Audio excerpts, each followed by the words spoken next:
जय हिंद प्यारे विद्यार्थियों, आप सभी का स्वागत अभिनंदन है। देखिए, आप सबके लिए एक सूचना लेकर आया हूं। रीट संबंधित जो जानकारी है वो आज क्या अपडेट आई है इसके बारे में मैं आप सबको डिटेल से बताऊंगा। रीट भर्ती में आरक्षण लागू रहने वाला है या खत्म होने वाला है, परीक्षा तिथि क्या होगी, सिलेबस क्या होगा, तैयारी कैसे करें, संपूर्ण जानकारी आपको मैं देने वाला हूँ। और इसमें एक पेपर कितने होंगे, देखो सारी की सारी जानकारी आज इस प्लेटफॉर्म के माध्यम से मिलेगी। पेपर कितने होंगे, यह सारी जानकारी आज यहां से मिलने वाली। तो चैनल पर नए हो तो चैनल को सब्सक्राइब कर लेना, वीडियो अच्छा लगे तो शेयर भी करना। देखिए, सबसे पहली बात है 50% आरक्षण जो है वो समाप्त। अभी जो 4 शिष्टमंडल जो करे अपन जो लोग थे वो वार्ता करने के लिए गए थे, आपको पता है, जिसमें आशु सर भी थे। उन्होंने वीडियो बना के बताया भी था कि उनके बीच में भजन लाल जी के और उनके बीच में क्या बात हुई है। तो उन्होंने साफ क्लियर कहा है कि 50% आरक्षण है वो लेवल फर्स्ट में ही लागू करना चाहते हैं, है ना। लेवल फर्स्ट में ही लागू करना चाहते हैं क्योंकि महिलाएं मातृत्व भाव लाती हैं। यानी जाहिर सी बात है, सही भी है कि लड़के जो है वो पहली से 5वीं तक के बच्चों को इतनी बेहतर तरीके से शिक्षा नहीं दे सकते जितनी बेहतर तरीके से महिलाएं उन्हें शिक्षा दे सकती, क्योंकि बच्चे बहुत ही शरारती होते हैं, बहुत ही गंदे भी होते हैं, बहुत सब चीजें होती हैं। अध्यापक क्या चाहता है, उनसे अवॉइड होना चाहता है, जबकि महिलाएं उनके बीच में रहकर उनको अच्छी शिक्षा दे सकती हैं। तो ये उनका सोचना काफी अच्छा हो सकता है। लेकिन कहीं ना कहीं ये भी है कि केवल महिलाएं जो है वो बच्चे को ज्ञान नहीं दे सकती है, क्योंकि पिता और माता दोनों मिलकर अपने बच्चे को अच्छे संस्कार देते हैं। तो पिता का कहीं ना कहीं रोल है वो भी बड़ा अहम हो जाता है। तो ये बात को मैं नकारता हूं कि महिलाएं अच्छा संस्कार दे सकती है, क्योंकि पिता के बिना महिला कुछ भी नहीं कर सकती है। जिसके पिता नहीं है उस पुत्र या उस महिला से जाकर पूछे उसके जीवन में क्या बीत रही होती है। तो ये तो बात है कि अब ये फाइनल नहीं हो पाया कि कब ये लागू होगा, यानी ये प्रक्रियाधीन है। उन्होंने कहा है ये प्रक्रियाधीन है, इसे लागू भी कर सकते हैं, इसे समाप्त भी कर सकते हैं, या पूर्व में जो था वो भी रह सकता है। तो एक तो बात क्लियर हो गई। यहां से परीक्षा तिथि की अभी जानकारी निकल कर आ रही है कि आपके बजट में रीट जो वैकेंसी है उसके बारे में बता दिया जाएगा कि कब होगी, कितने पद आएंगे, क्या है। तो 10 तारीख को जो बजट पेश हो रहा है 10 जुलाई को, उसका इंतजार करें, रीट क्लियर हो जाएगी आपकी। सिलेबस क्या है इसकी आगे जानकारी देने वाला हूं, तैयारी कैसे करें इसकी भी मैं आपको जानकारी देने वाला हूं। अब यहां पर कुछ रीट लेवल के 2 प्रकार होते, एक तो रीट लेवल फर्स्ट है जो पहली से 5वीं तक की कक्षा होती उनको पढ़ाने वाले हैं, जिसके लिए आपको करनी रहती है BSTC। BSTC में इधर लड़के भी होते हैं और BSTC में लड़कियां भी होती हैं, है ना। इसके अंदर आप लगभग हर बार 16,500 क्या आती हैं, इसमें सीटें आती है, जिसमें से आपको सिलेक्ट किया जाता है। आपको पिछली बार 2 पेपर हुए थे, क्या हुए थे, 2 पेपर हुए, एक प्री हुआ था और एक मेंस हुआ था। उसके अंदर सिलेक्ट होने के बाद प्री के अंदर अच्छे अंक आने के बाद पात्रता 82.5 नंबर चाहिए होते हैं, और 82.5 आने के बाद आप जो है वो मेंस में जा सकते हैं, और मेंस में भी अच्छा प्रदर्शन करने के बाद आपको सिलेक्ट किया जाता है एज ए टीचर के रूप में। इधर की बात करें तो याद रखना यह जो है रीट लेवल सेकंड होता है और यह चलता है आपके 6ठी से 8वीं तक। इसके अंदर बीएड किया हुआ व्यक्ति होना चाहिए, बीएड, है ना। और इसमें भी वही प्रक्रिया है, 2 पेपर होते थे पहले। पेपर कितने, 2 है, प्री और मेंस। प्री के अंदर आप सिलेक्ट हो तो आपको मेंस में शामिल किया जाता है, 82.5 का क्राइटेरिया आपको भी पूरा करना रहता है। तो ये 2 प्रकार है, रीट लेवल 1 और रीट लेवल सेकंड। अब आगे देखें क्या न्यूज आई है, देखना। उपेंद्र यादव ने एक ट्वीट किया है कि उपेंद्र यादव शाहपुरा से इन्होंने चुनाव लड़ा लेकिन हार गए बेचारे। रीट पात्रता परीक्षा शिक्षक भर्ती 2 एग्जाम वाला ही पैटर्न यथावत रखने की बात आज माननीय मुख्यमंत्री श्री भजन लाल जी के सामने रखी है। उपेंद्र यादव जी और ये जो 4 जने गए थे, इन्होंने बात उनके सामने रखी कि आप ये जो है पैटर्न इसी को यूज करें। इससे क्या होगा, छटनी हो जाती है, जो नहीं पढ़ने वाले वो पहले से ही आउट हो जाते हैं, और जो पढ़ने वाले विद्यार्थी सीधा सीधा उनके पास अच्छा अवसर बचता है और वो इसमें अच्छा प्रदर्शन करते हैं, क्योंकि भीड़ नहीं होती इसमें। पहली बात तो ये, और होना भी चाहिए। देखो, पहले भीड़ को काट लो, उसके बाद आप जो जितने बच्चे में तैयारी करने वाले उसको सिलेक्ट कर लो। पिछली बार मेरा खुद का जो है पात्रता क्लियर नहीं थी, है ना, रीट के अंदर। तो हो सकता है कि ऐसे जो विद्यार्थी जो ब्रिलियंट है पढ़ने में भी, उनका भी पात्रता क्लियर नहीं होती है। और कुछ ऐसे विद्यार्थी हैं जिनका क्या होता है कि पात्रता पढ़े ही नहीं, क्लियर हो जाए। एक उदाहरण देता हूं, याद रखना। एक लड़की है मेरे ही पास में, जिसकी बात कर रहा हूं मैं। ये लड़की के 2 बच्चे हैं। लड़की के कितने? 2 बच्चे। ये लड़की, इस लड़की ने बिल्कुल भी तैयारी नहीं करी, तैयारी नहीं की, और मैंने बहुत तैयारी करी है ना। मैंने बहुत तैयारी करी। इस लड़की के आए थे पात्रता में 92, बीएड कर रखी इसने भी, याद रखना, बीएड। इसके आए थे 92 और अपना आया भाई साहब 75 नंबर, जबकि अपन कर रहे थे तैयारी। मेरे पेपर था 23 तारीख को, है ना। इनके पेपर था 23 तारीख की दूसरी शिफ्ट में, दूसरी पारी। मेरे पेपर आया था बहुत हार्ड, इनके पेपर आया था आसान। इनके पात्रता क्लियर थी, लेकिन आगे चल के पढ़ाई वाला ही होता है। तो भाई साहब अपन तो यहीं पर रह गए थे।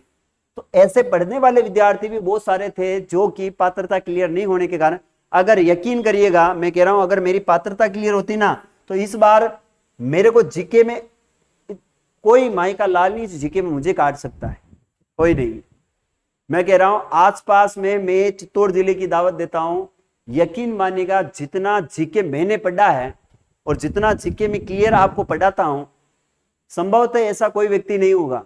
इस चित्तौड़ डिस्ट्रिक्ट की बात कर रहा हूं मैं। राजस्थान में तो बहुत सारे ऐसे टीचर हो सकते हैं जो मेरे से भी पहले जीके के लिए कार्य कर रहे हैं, लेकिन यकीन मानिएगा मैंने खुद अपने आप पर यह विश्वास कर रखा है कि जीके इतना कंठस्थ कर रखा है, एक साला कहीं से भी प्रश्न दे दे, गलत होना नहीं दूंगा मैं उसको। तो अगर उस समय पात्रता क्लियर होती तो अपना काम हो जाता, लेकिन मैं भी रह गया था उस समय। बहुत सारे मेरे भाई, मेरा नहीं हुआ तो किसी का तो हुआ होगा। देखिए आगे चलते हैं। अब यहां पर पेपर कितने होंगे, आज ये क्लियर हो गया है। पेपर तो होंगे 2 ही। फर्स्ट इंडिया न्यूज की खबर है, रीट अभ्यर्थी के लिए कर्मचारी चयन बोर्ड की ओर से जानकारी। रीट परीक्षा के 2 पेपर वाला पैटर्न रहेगा यथावत। शिक्षक बनने की इच्छा रखने वाले युवा अपनी तैयारी जारी रखें। इसमें REET Rajasthan with first India, है ना, RS MSSB और दिनेश ऐसे करके ट्वीट, इनको जो हैशटैग करके इनको ट्वीट किया है। तो ये तो तय हो गया कि पेपर कितने होने वाले, रीट में 2 होने वाले। तो आप अपनी तैयारी को क्या रखें, जारी रखें। देखिए यहाँ पर सिलेबस की हम बात करें तो रीट लेवल सेकंड का जो सिलेबस है प्यारे विद्यार्थियों, क्या रहने वाला है, इसमें मैं आपको बता देना चाहता हूं। पेपर होंगे आपके, देखो परीक्षा होगी 300 अंकों की है। परीक्षा के लिए प्रश्न पत्र होगा आपके पास, है ना। परीक्षा के लिए एक प्रश्न पत्र होगा, चलो ना, और समयावधि जो है, ये मैं आपको मेंस की बात कर रहा हूं, है ना। आप ये मत समझना ये मेंस की बात, मेंस पात्रता का नहीं है। पात्रता आपको सबको पता है मेंस में है। 2.5 घंटे का समय मिलता है। कुल प्रश्न पत्र 150 होंगे, कुल प्रश्न पत्र 150 होंगे, ये जानकारी दी हुई है। परीक्षा के लिए अंक बार देखो, द्वितीय लेवल कक्षा 6 से 8 तक के लिए। भूगोल में कुछ टॉपिक दे रखे हैं, आपको दिख नहीं रहा होगा, मैं क्लियर बता देता हूं। भूगोल में राजस्थान का भौगोलिक, ऐतिहासिक, सांस्कृतिक ज्ञान ये दे रखा है इसके अंदर, है ना। तो इसमें कुछ टॉपिक भी हैं, आपको पता होना चाहिए, जैसे राजस्थान का भौगोलिक स्वरूप, मानसून, जलवायु, अफवाह, नदियां, बांध, निकट, जल संरक्षण विधियां, राजस्थान की वन संपदा, मृदा, यानी राजस्थान की पूरी ज्योग्राफी इसमें विस्तार पूर्वक दे रखी है। इसके बाद सिलेबस में देखें तो इतिहास और कला संस्कृति राजस्थान की, जिसके अंदर याद रखना है आपको प्राचीन सभ्यताएं, कालीबंगा जैसे सभ्यताओं में देखो इसने क्लियर कर रखा है। क्या पूछेगा प्रश्न, कालीबंगा, आहड़, घेनेश्वर, बालाथल और बेराड के अलावा नहीं आता, इत्यादि, यानी और भी हो सकती है इसमें। लेकिन अगर ये सेकंड ग्रेड का पेपर होता तो आई होप यहाँ पर इत्यादि नहीं लिखा होता, क्योंकि सेकंड ग्रेड का सिलेबस आरपीएससी जो करवाती है वो क्लियर करवाती है। राजस्थान की महत्वपूर्ण ऐतिहासिक घटनाएं, राजवंश, प्रशासनिक व्यवस्था, इस प्रकार से हिस्ट्री का क्या है आपका पूरा सिलेबस। यहाँ पर राजस्थानी भाषा पहली बार जोड़ी गई है, राजस्थानी भाषा को। तो याद रखना राजस्थान भाषा में क्या हो सकता है, राजस्थान की क्षेत्रीय बोलियां, राजस्थानी कृतियां, राजस्थानी साहित्यकार, राजस्थानी संत एवं लोक साहित्य। इनके बाद में राजस्थान का सामान्य ज्ञान, जिसमें प्रतीक चिन्ह है, राज्य सरकार की फेलोशिप योजनाएं, प्रमुख अनुसंधान केंद्र, धार्मिक स्थल, प्रमुख खिलाड़ी, प्रमुख नगर स्थल इत्यादि, प्रमुख उद्योग, राजनीतिक प्रशासनिक व्यवस्था, जन कल्याणकारी योजनाएं। इसके बाद आगे बढ़ते हैं और शैक्षिक परिदृश्य के अंदर भी आपको दे रखा है इसमें, जो शिक्षण अधिगम के नवाचार है, शिक्षण एवं अनिवार्य बाल शिक्षा का अधिकार अधिनियम है, और समसामयिक विषय जैसे राजस्थान का करंट अफेयर है। हिंदी के अंदर आपको ये प्रश्न पूछे जाते हैं, जैसे हिंदी वर्णमाला का ज्ञान होना चाहिए, शब्द विचार संज्ञा सर्वनाम विशेषण क्रिया अव्यय है, विकारी शब्द जिसमें लिंग वचन कारक वाच्य विकार शब्दों का रूपांतरण, शब्द के प्रकार उत्पत्ति के आधार पर ये संधि समास कारक, यानी इसके अंदर हिंदी भी पूछी जाती है, इसके भी क्वेश्चन होंगे, ये भी याद रखना है। इनके बाद में आपकी है इंग्लिश, या आपको लैंग्वेज चुननी रहती हिंदी या इंग्लिश या संस्कृत, तो आप संस्कृत लेते हो, एक भाषा संस्कृत और एक हिंदी, तो आपके ये यहाँ से प्रश्न आते हैं, याद रखना है। नेक्स्ट ये सिंधी सबकी होगी है। इसके बाद आपके अच्छी प्रकार से तैयारी हो जाती है प्यारे साथियों, अगर आपको सिलेबस पता है तो।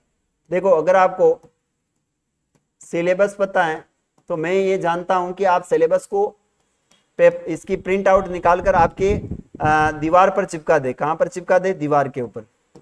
जब आप इसे दीवार पर चिपका देंगे तो आपके सामने ये सिलेबस रहेगा, तो आप बार बार पढ़ोगे इसको तो क्लियर हो जाएगा, है ना। अब देखो इसके रीड लेवल सेकंड की बात करता हूं मैं, है ना, रीड लेवल सेकंड। इसके अंदर आपको पता है 60 नंबर की तो आपकी सब्जेक्ट होती है, जिसमें जीके आ जाता है 60 नंबर का, और 30 नंबर की आपकी हिंदी होती है, 30 नंबर की आपकी संस्कृत होती है, 30 नंबर की साइकोलॉजी होती है ना।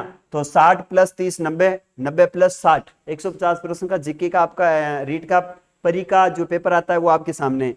इसी प्रकार से इधर भी होता है, रीड लेवल 1 में ईवीएस है, मैथ्स है, इंग्लिश है, आपके जीके है, हिंदी है, संस्कृत है, साइकोलॉजी है। ये लेवल फर्स्ट में ऐसे ही आता है, 150 नंबर का पेपर होता है, वो भी आपको विशेष ध्यान रखना है। तो प्यारे विद्यार्थियों आप तैयारी करते रहें, और पेपर 2 हो चाहे 1 हो, लेकिन हमारी तैयारी ऐसी होनी चाहिए कि पेपर जो है वो कल होना हो तो आज ही हो, लेकिन हमें पूरा रूप से प्रिपेयर रहना है। और ये रीट बहुत ही निष्पक्षता के साथ होगी। पेपर आउट जो बहुत हुए हैं, एक डर सा बैठ गया है लोगों के मन में, ना तो पेपर कोई खरीदेगा ना कोई बेचेगा। तो जो पढ़ने वाले व्यक्ति है उन्हीं का क्या हो जाएगा, सिलेक्शन होगा इस बार। तो आप पढ़ते रहें, और भी कोई जानकारी चाहिए तो आप नंबर दिखे हुए पट्टी चल रही है, इस पर आप मुझे संपर्क कर सकते हैं। बाकी साथियों वीडियो अच्छा लगा हो तो लाइक करना, चैनल पर नए हो तो सब्सक्राइब करना। मिलेंगे अगले ऐसे किसी वीडियो में, तब तक के लिए जय हिंद जय भारत।